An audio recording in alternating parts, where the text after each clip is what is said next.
Hi friends, ఎలా ఉన్నారు? నేను నా ఫ్రెండ్స్ ఇద్దరం కలిపి డియోమైల్ అయితే వెళ్ళిపోయాం. సో రాజమండ్రి నుంచి ఒక చక్కటి మంచి కారు అయితే రెంట్కి తీసుకున్నాం. మీరు చూసారుగా, చాలా చాలా ఎంజాయ్ చేసుకుంటూ వెళ్ళాం. నేను, సురేంద్ర, కరీం. ఆ విజువల్స్ అయితే మీరు చూస్తున్నారు. మేమైతే ఆల్మోస్ట్ మీరు చూపిస్తున్న క్లిప్ అయితే అన్నవరం దాకా వెళ్ళిపోయాం. అంటే ముందైతే మాకు ఆలోచన రాలేదు వీడియో తీద్దామని. చూసారా, అన్నవరం ఫ్లైఓవర్ మీద ఆగి మనం ఎంజాయ్ చేస్తున్నాం. మనకి కావాల్సిన ఫుడ్ ఏదైతే ఉందో అదే తీసుకున్నాం. సో ఫైనల్గా అయితే మనం తెల్లవారుజామున 5:30కి ఆర్కే బీచ్ అయితే వెళ్ళిపోయాం. చూసారా, వావ్. అక్కడి నుంచి మనం ఒక ½ అన్ అవర్లో పక్కనే ఉన్న తెన్నేటి పార్క్ అయితే వెళ్ళిపోయాం. సూర్యోదయం అయితే మనం వైజాగ్ ఐఎన్ఎస్ దగ్గర నుంచి అయితే చూసాం. వావ్, ఎలా ఉంది? దాని తర్వాత నేను అక్కడ చదువుకున్నాను ఏయూలో. సో నేను ఎక్కడైతే హాస్టల్లో స్టే చేశాను, అక్కడికైతే నా ఫ్రెండ్స్ని తీసుకెళ్ళి నా రూమ్స్, నేను ఆడే ప్లేస్, ఉండే ఏరియా మొత్తం అంతా ఎక్స్ప్లెయిన్ చేశాను. నా ఫ్రెండ్స్ అయితే ఫస్ట్ టైం వైజాగ్ నాతో పాటు రావడం, స్టేడియం అయితే విజిట్ చేసాం. అక్కడి నుంచి ఒక 100 కిలోమీటర్లు అయితే ట్రావెల్ చేసాం. సో మంచి ఐరన్ బ్రిడ్జ్, అట్మాస్ఫియర్, వాతావరణం. సో వైజాగ్లో సూర్యోదయం చూసి సూర్యాస్తమయానికి మనం వెళ్ళవలసిన ఏజెన్సీ ప్రాంతానికి అయితే ఎంటర్ అయిపోయాం. మీరు చూస్తున్న విజువల్స్ అన్నీ కూడా agency starting hill area. Temperature కూడా చాలా కూల్గా ఉంది ఫ్రెండ్స్. మీరు ఇంతకు ముందు మీ ఫ్రెండ్స్తో వెళ్ళి ఎంజాయ్ చేసుంటే ఖచ్చితంగా నాకు కామెంట్లో పెట్టండి.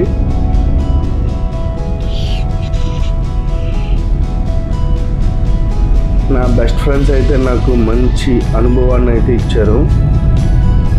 సో ఎవ్రీ ఇయర్ మేమైతే ఇలా వెళ్తాం. కొండలే చూడండి ఫ్రెండ్స్, ఇక్కడ చూడండి, హిల్ స్టేషన్, హిల్ ఏరియాలో చేసే స్టెప్ ఫార్మింగ్. అక్కడైతే వాళ్ళు వరి పండిస్తున్నారు. అంటే కొండలకి స్టెప్పుల కింద ఉంటుందన్నమాట. అంటే 10 మీటర్లకి స్టెప్ చేసుకుని వెళ్తారు. పైన వాటర్ పడితే ఆ వాటర్ కింద స్టెప్ వరకు కూడా వాళ్ళకి సరిపోతుంది. సో మనం నార్మల్ ఫ్లాట్ ఏరియాలో చేసే ఫార్మింగ్ అంట ఇది కాస్తంత డిఫరెంట్గా ఉంటుంది. ఎందుకంటే వాటర్ ఫ్లోనెస్ తక్కువ ఉంటుంది. వర్షానికి కొండ నుంచి వచ్చిన ఆ మంచు సంబంధించినటువంటి వాటర్ వల్లే వాళ్ళు ఈ యొక్క ఫార్మింగ్ అనేది చెయ్యాలి. సో ఆల్మోస్ట్ చూసారు కదా పైన మేఘాలు, అక్కడికి మనం వెళ్ళబోతున్నాం.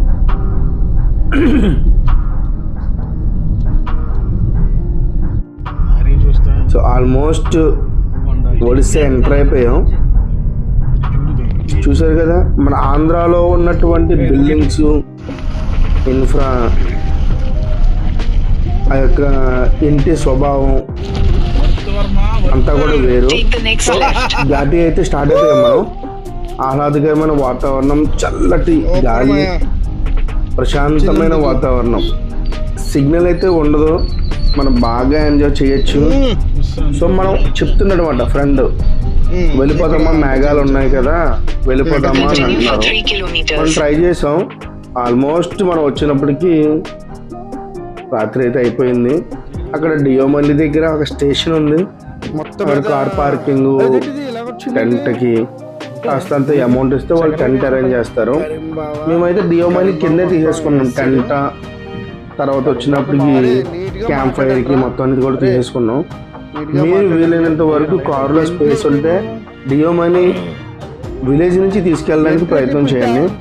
పైన అయితే చాలా రేటు, చాలా ఎక్కువగా వాళ్ళు అద్దెకిస్తూ ఉంటారు.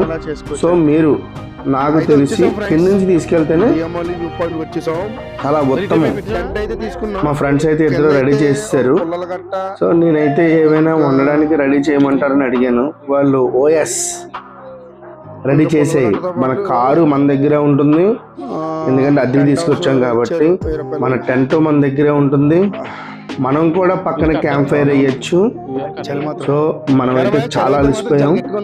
నాకు కరీంకి డ్రైవింగ్ అయితే రాదు, మొత్తం సురేంద్ర గారే చూసుకున్నాడు. సో మిగిలింది మనం ఎలా ఎంజాయ్ చేసామో నెక్స్ట్ పార్ట్లో చూద్దాం. Thank you.